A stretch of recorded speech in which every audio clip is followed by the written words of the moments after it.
Hello guys, MG back with some World of Tanks replays, and today I've got a couple of replays in my British Tier 8 Heavy Carnarvon tank. And this first replay kind of shows never think that you're useless, no matter what kind of happens in a game. Because as you'll see in a little bit here, many people would have thought that my tank would have been next to useless. And you'll see why very soon. First off, starts off, I spotted this T-34 and got a nice shot into the side of his turret. Now if he had been facing right at me, I probably wouldn't have penned that shot. As you probably know, T-34s have very difficult turrets to get through. Lots of armor on them. So it starts off, not anything extraordinary with this game. Let's try and get some shots on this T-34 and KV-5 that have been spotted over there. Watching what's going on the other side of the map. Making sure my teammates can handle that. And it's a little bit of a dull period. But things will get kind of exciting in just a little bit here. Just watching around. There's a T-34 again. Get another shot into him.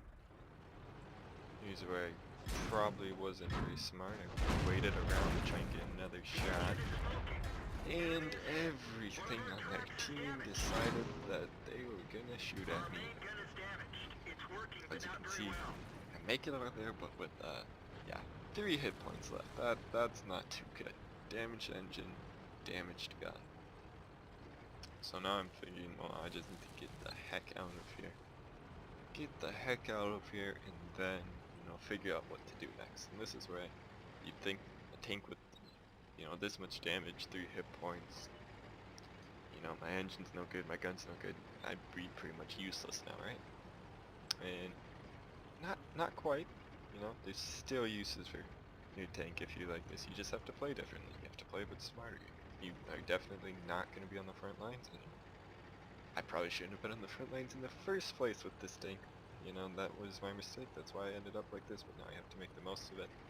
And this group of rocks and bushes and trees here on this map, it's a pretty good hiding spot. Unlikely that they're going to be able to spot you, and even if they do spot you, you've got a couple of rocks to hide behind, depending on what angle the enemy tanks are attacking you from. So it's a nice little spot to sit, especially if you're concerned about getting hit. Knocking down trees gives away your position, but it also provides more cover. And a lot of times people won't shoot at a tree they see getting knocked down if they don't know for sure where that tank is there, because you can knock down a tree and instantly move away. And I'm wondering, what should I do here? Well, let me see if I can snipe. Probably shouldn't have stopped in the middle of the field to snipe, but I'm thinking that, come on, I'm 1-3. Why'd you have to get tracked right there? Why couldn't you have went forward and then gotten tracked? And here's a point where I'm thinking, yep, I need to repair my gun, because that is slightly more important to me than my engine. I'm a slow tank to start with, and I'm staying on the back end of my team anyways. So what's the point of me being able to get to my top speed if it's not that fast anyways, and there's no point in me needing to go anywhere? But my gun I do need, because the way I have to play my tank now, with how many hit points I have left, is I have to snipe. Because I just can't get close or else I'll be dead. So having the better accuracy is definitely what I needed. And as you can see, I'm just waiting for this M103 to try and peek out. Fast forward past the replay here a little bit.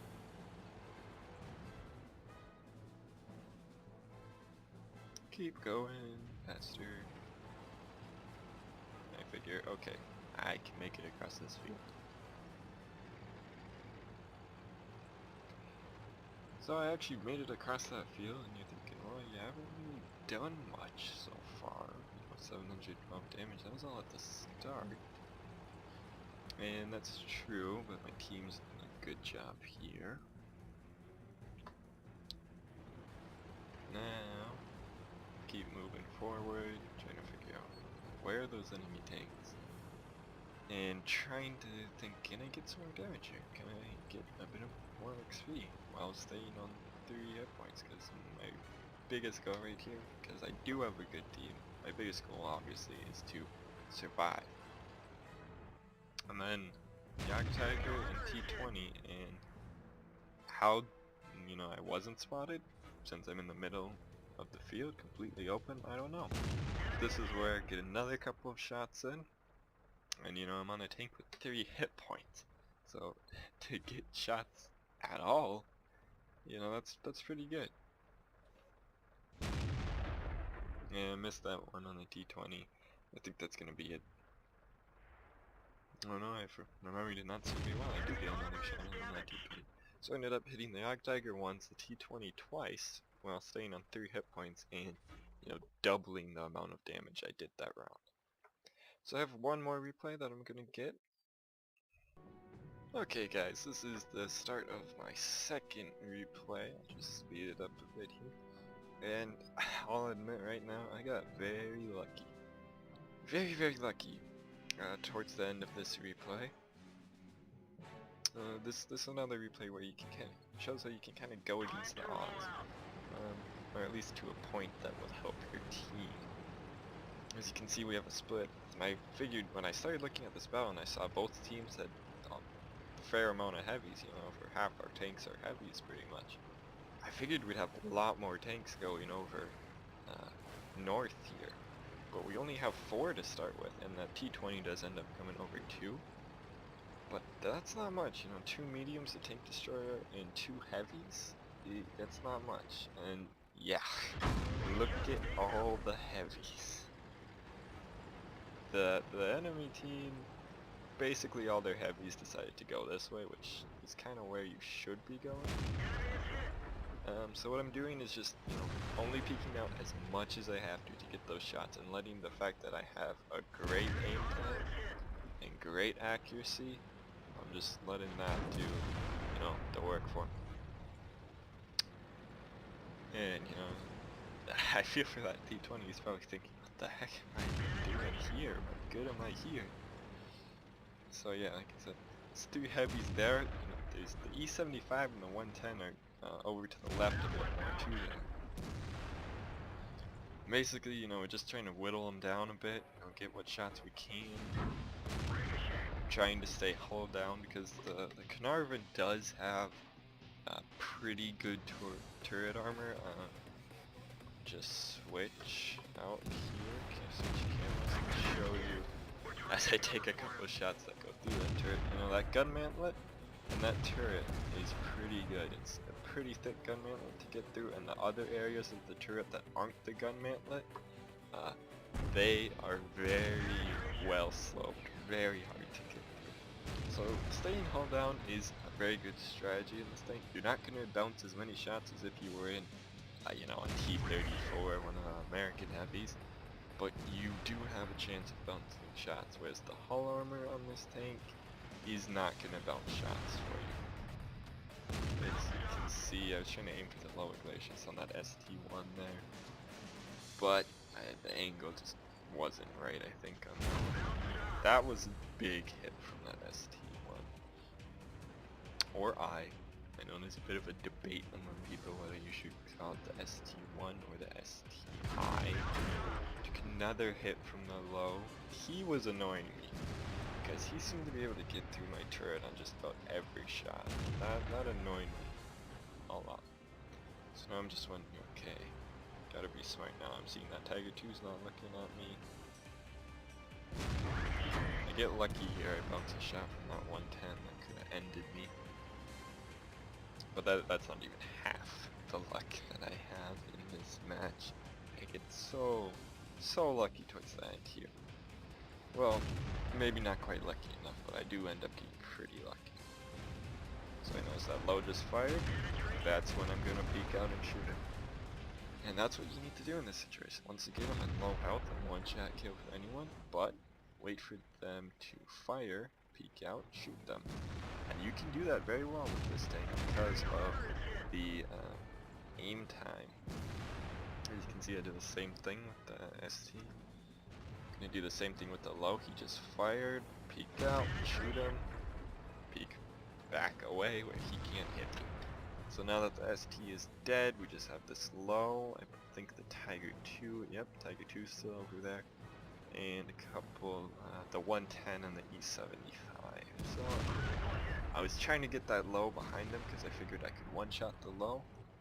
But hit the Tiger 2's track instead, which was kind of annoying. So now our T30 and KV4 are dead, which means that E75 is starting to move up on us, and that is concerning me quite a bit. So I decided, well, if I back up here, I'll be able to shoot that E75 when he comes around, and I figured I'll probably only get one shot into him, but maybe I can, you know, make it. He ends up tracking me. Yeah, thankfully not doing any actual damage along with it, and I'm thinking, oh great, E75 one end, 110 the other side. Who do I shoot at? I decide, well, that 110 is track with back end depression. I can put one right into the bottom of his hull. Let's do that. So the E75 comes around again.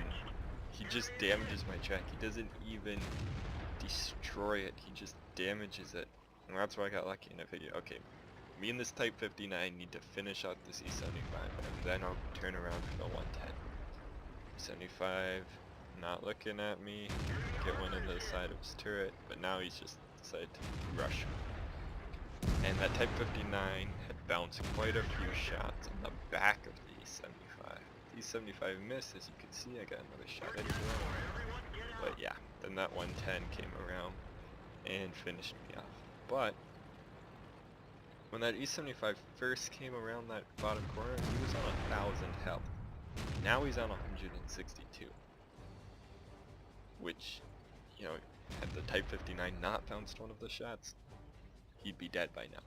But, you know, that's luck. I got really lucky with how he only damaged the tracks a couple of times in some of the shots I bounced earlier. The Type 59 on our team didn't quite get so lucky. Team ends up winning this match. I'm not going to go through the entire thing. The 110 went back to try and defend his base. That E75 went to try and cap our base and ended up getting killed by the ISU. And the rest of our team kills the rest of their tanks. So that's going to do it for this episode of World of Tanks Replays. Just a quick announcement before I forgot. I'm going to be uploading these videos every Friday from now on. So if you like them, feel free to subscribe or hit the like button, comment on the videos. If you don't like them, once again, comment on the videos. Tell me why you don't like them. Tell me what I could be doing better. Because that helps me, and hopefully that'll help you, because if I start doing them and fixing the things that you don't like, then hopefully you'll start liking the videos too. But thanks for watching, guys. I'll see you next week with another episode of World of Tanks Replays.